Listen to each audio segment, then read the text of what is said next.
The following podcast is a Deep Shallow Dive production exclusive. The crisis at the southern border. Right now, a massive convoy of migrants is making its way through Mexico and towards the United States. Secretary of State Antony Blinken and Homeland Security Secretary Alejandro Mayorkas traveled to Mexico City today.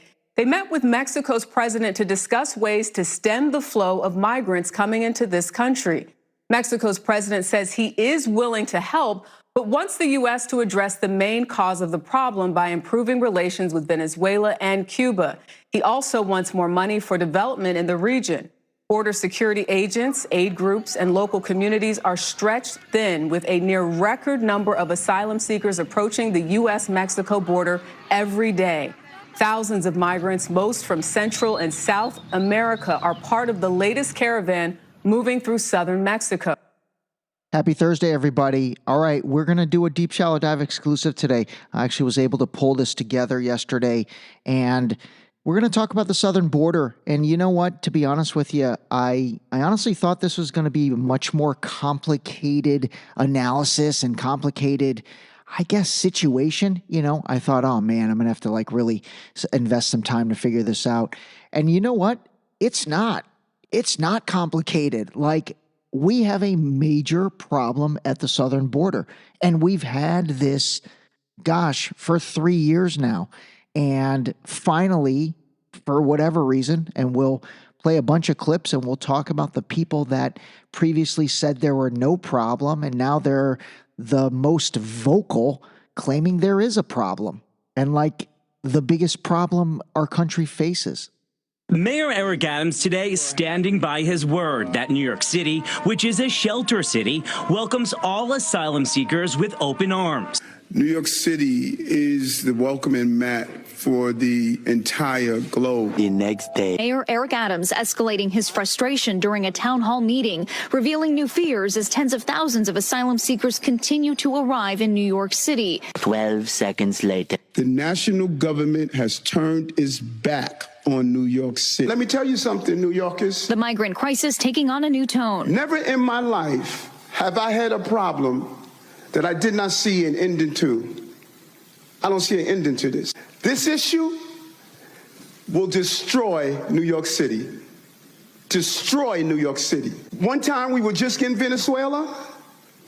Now we're getting Ecuador.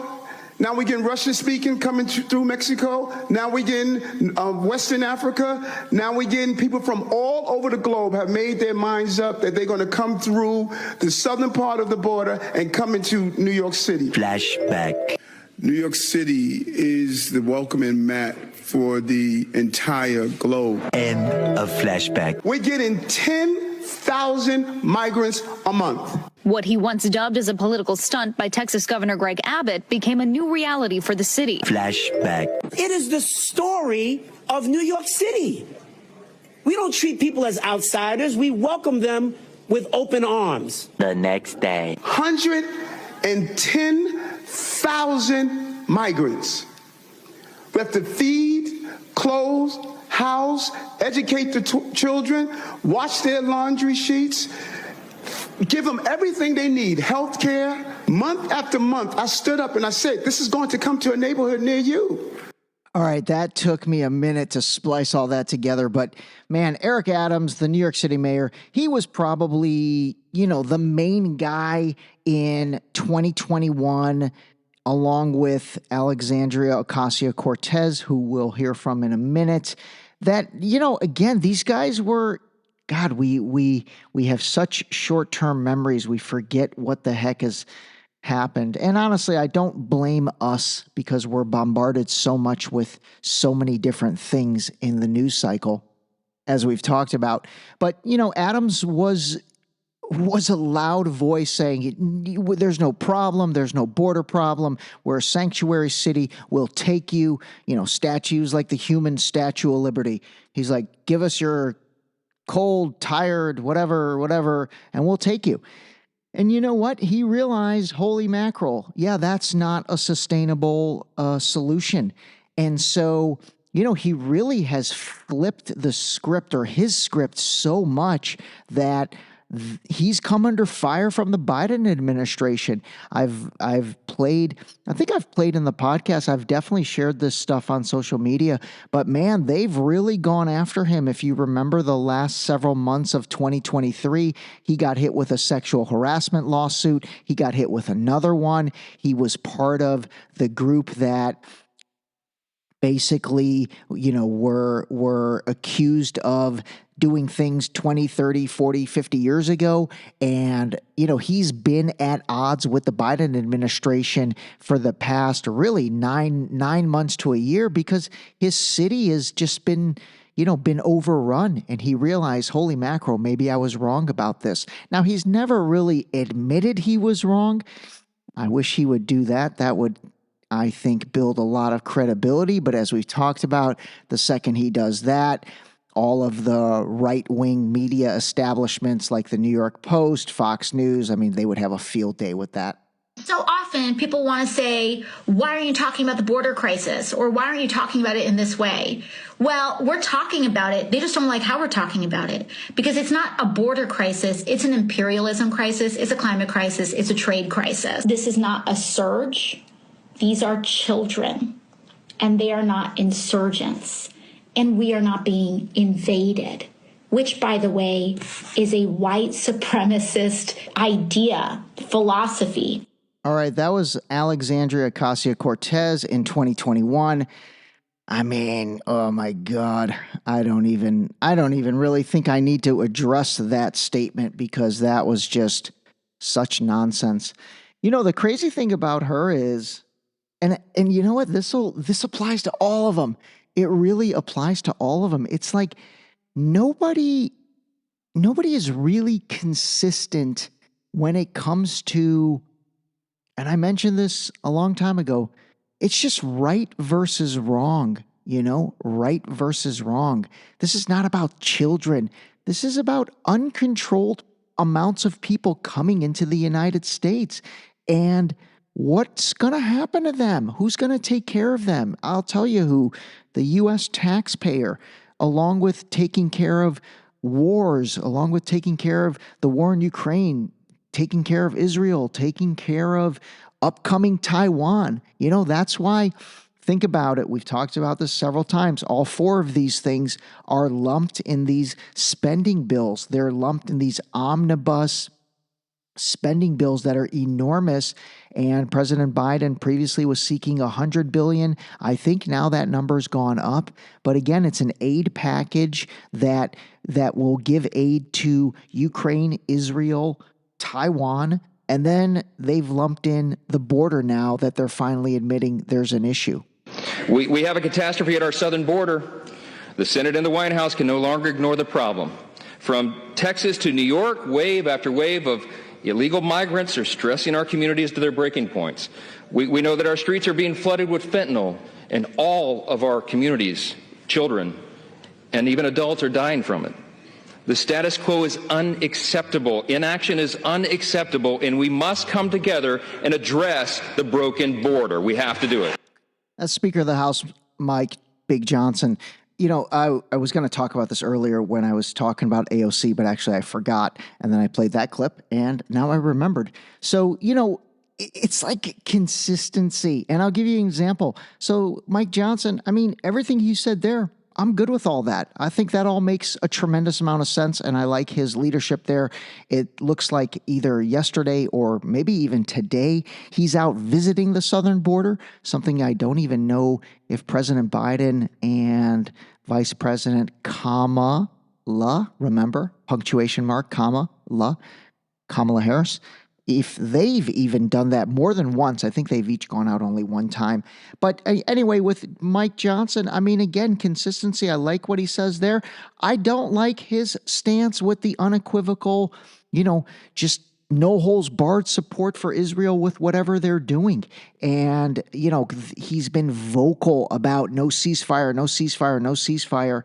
And so man, it's hard to understand politicians from a human being standpoint, okay? And what I mean by that is it's pretty easy to understand politicians from a basically rhetoric of where your bread is buttered standpoint. So, for them to basically say something based on their constituency or their party, or in Mike Johnson's case, his religion. I mean, his Christianity faith, that's pretty much what causes him to, give unequivocal support to Israel. It really is. And I've got more coming on that because, man, that's been a fascinating learn for me.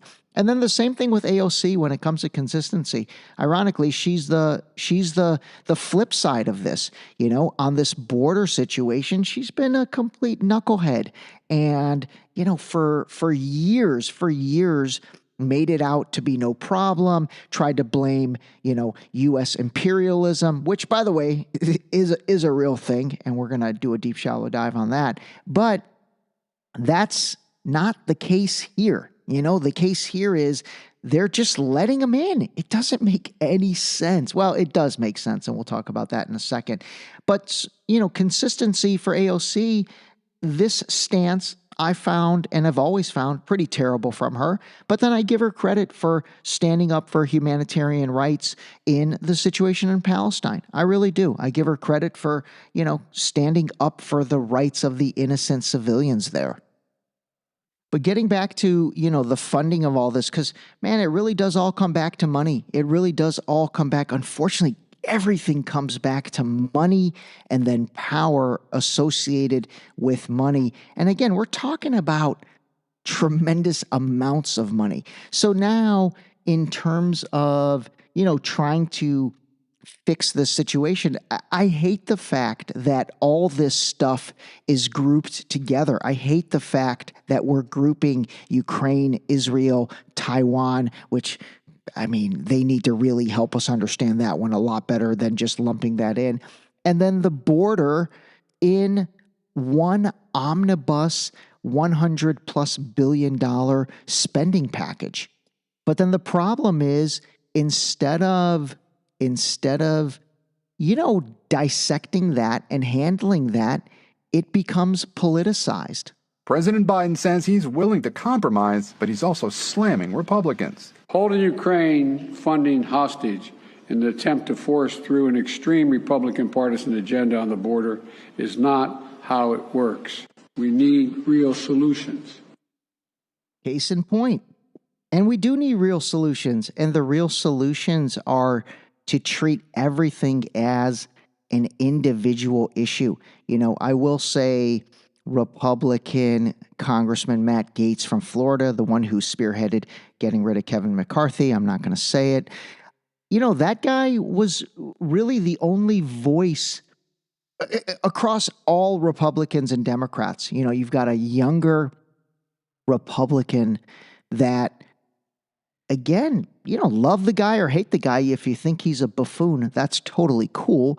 But he's the only guy that's been boisterous about saying, hey, this continuing resolution, this omnibus, both topics that we've covered in this podcast, we need to stop doing this, and we need to treat every single item as a line item. It's like a line item on a budget. Let's look at everything in a silo and in a vacuum, and let's create a plan to fix each specific issue instead of a 5,000-page omnibus spending package that really is the concept of continuing resolution, which we've talked about before, which is basically, kicking the can down the road. So you've got to give Gaetz credit. He was the only one that brought it up, and, he had his little 15 minutes of fame, and, he's pretty much gone away. You don't really hear much from him anymore. You don't see him in the news. You don't see him interviewed anywhere anymore.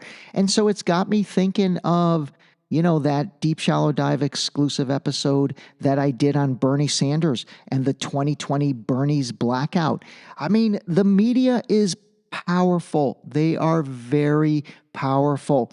And even though we live in this incredible age of social media where you have the ability still as an individual to really make some noise, on your own platforms, whether that's your podcast, your social media, your Instagram, your TikTok, whatever, you do have the ability to make some noise as an individual. But I will tell you, when there is a collective punishment, a term being thrown around in the Gaza situation, or being brought to light in the Gaza situation. But when you have the media delivering collective punishment to people, that really does silence people. And, a lot of the clips that you see on social media, it's because other people are remixing or sequencing or screen recording and posting the clips they see in the mainstream media. And so with Matt Gaetz, man, they've taken him off the board, off the chessboard. Here's another guy that I feel like has been, marginalized or minimalized. Looking at, because the first night I land, I go to Yuma, and I get to the wall at 2 a.m. and I watch the first group. There's a gap in the wall there, and I watch the first group come across, which was about 110 men from West Africa, mainly from Ghana. They're all, sort of military-age men from Ghana. And by calling them military-age men, I'm not making any implications about what they're here for. I'm just saying it's just a way of describing them. What's happening there now. The next group that came over were, again, about 110 people. There are 2 busloads. The cartels dropped them right on the other side of the wall in these buses, and there's 55 people per bus. The next group, there were people from Azerbaijan, from Kazakhstan, from Uzbekistan, from Afghanistan, from Pakistan, from Tibet, Nepal, and many from India, and the most came from China. There were only 2 families we met the entire night who were from Latin America, none from Central America, interesting. One from Colombia and one from Peru, and they were the only ones who had legitimate claims. Of asylum claims. Everybody else we talked to said, "I'm here to have a better life." Well, that is not. If that's why you come to America, then you have to go through the front door. Go to the embassy. Yeah, you go to the embassy. So they don't even have any legitimate claim to be in the United States. Now, I think we need to close that wall. We need to close the border right now, and I hold the migrants for 72 hours. They fingerprint them, and they see if they have a criminal record. If they have a criminal record, they're put in a different process. But otherwise, they're then asked where they want to go. And if they don't have a plane ticket, they are brought to the airport. The DHS purchases them a ticket and sends them anywhere they want to go. And they expected to see a lot of Central Americans coming up, and then and that was not what I saw. I mean, that's insane if that is true. If they are saying at the end of that, they ask them where do they want to go, and then the DHS is purchasing a plane ticket and sending them there. I mean, that is ridiculous. That is just ridiculous. It's like, on what planet does that make any sense whatsoever? I guess planet Earth. Tonight, a new battle over the border is erupting on Capitol Hill. 2 sources familiar with the discussions tell NBC News that Democratic lawmakers and the White House are considering agreeing to a Republican demand that would allow for more expulsions of migrants from the U.S. It's one of several border policy changes Republicans want before they'll approve more aid for Ukraine. I like the idea of having something like Title 42. Title 42 was the COVID-era border restriction implemented by former President Trump. One immigration advocacy group is calling the new proposal Title 42 on steroids. Sources familiar with the discussions tell NBC News a significant expansion of migrant detention and deportation is on the table, as well as stricter asylum laws. It is unconscionable. That is not the way to fix our immigration system. So again, remember 2021, 2022, you had the the Democrats, and this is just calling a spade, they were like, there's no problem, there's no issue. And 2023, things got bad. And more importantly, we've got closer to 2024, which is an election year. NBC News polling shows Republicans hold an 18-point lead over Democrats when it comes to handling immigration. And with a record 4.5 million illegal border crossings in just the last 2 years, a spokesman for the National Border Patrol Union tells us the proposed changes are necessary. The only way to stop this flow is a mandatory detention, mandatory removal. Once you get that out there and you actually follow through with it, then the flow will stop. All right, there's more to this issue because, we haven't really talked about the fentanyl situation, which, is obviously a huge problem. I think that's going to warrant its own separate deep, shallow dive to try and understand, man, this God, they used to say this when we were younger, and I'll say it now. Don't do drugs. Drugs are bad. They really are bad, especially drugs these days. You just never know what you're going to get. They're like a Forrest Gump box of chocolates. Man, seriously, I think anybody that is doing any kind of recreational nose candy or anything, especially at anything over the age of 30, actually, no, any age, I should say, you need to really rethink that because, man, this stuff is being laced and it's just not worth it, man. It's not worth it. So, all right, well, hey, I hope that was a good, kind of an introduction to the border crisis. Believe it or not, I don't think personally this is something that is front and center on most Americans' radar because it's really been downplayed. It genuinely has been tremendously downplayed. And even now that it's garnering more attention, it's not something that's really part of the mainstream. We're preoccupied with, for 2 years, Ukraine, and now we're preoccupied with Gaza and the situation in Palestine and Israel. You've got Taiwan looming on the border or on the cusp of crazy things. And so, this border situation, it's a big deal. We're going into an election year. Who knows? I will tell you, and I'm going to end with this. This is a modern adaptation to the great phrase, when life hands you lemons. So give this a listen, call a spade, and just keep those eyes wide open. When life hands you lemons. Make lemonade? No.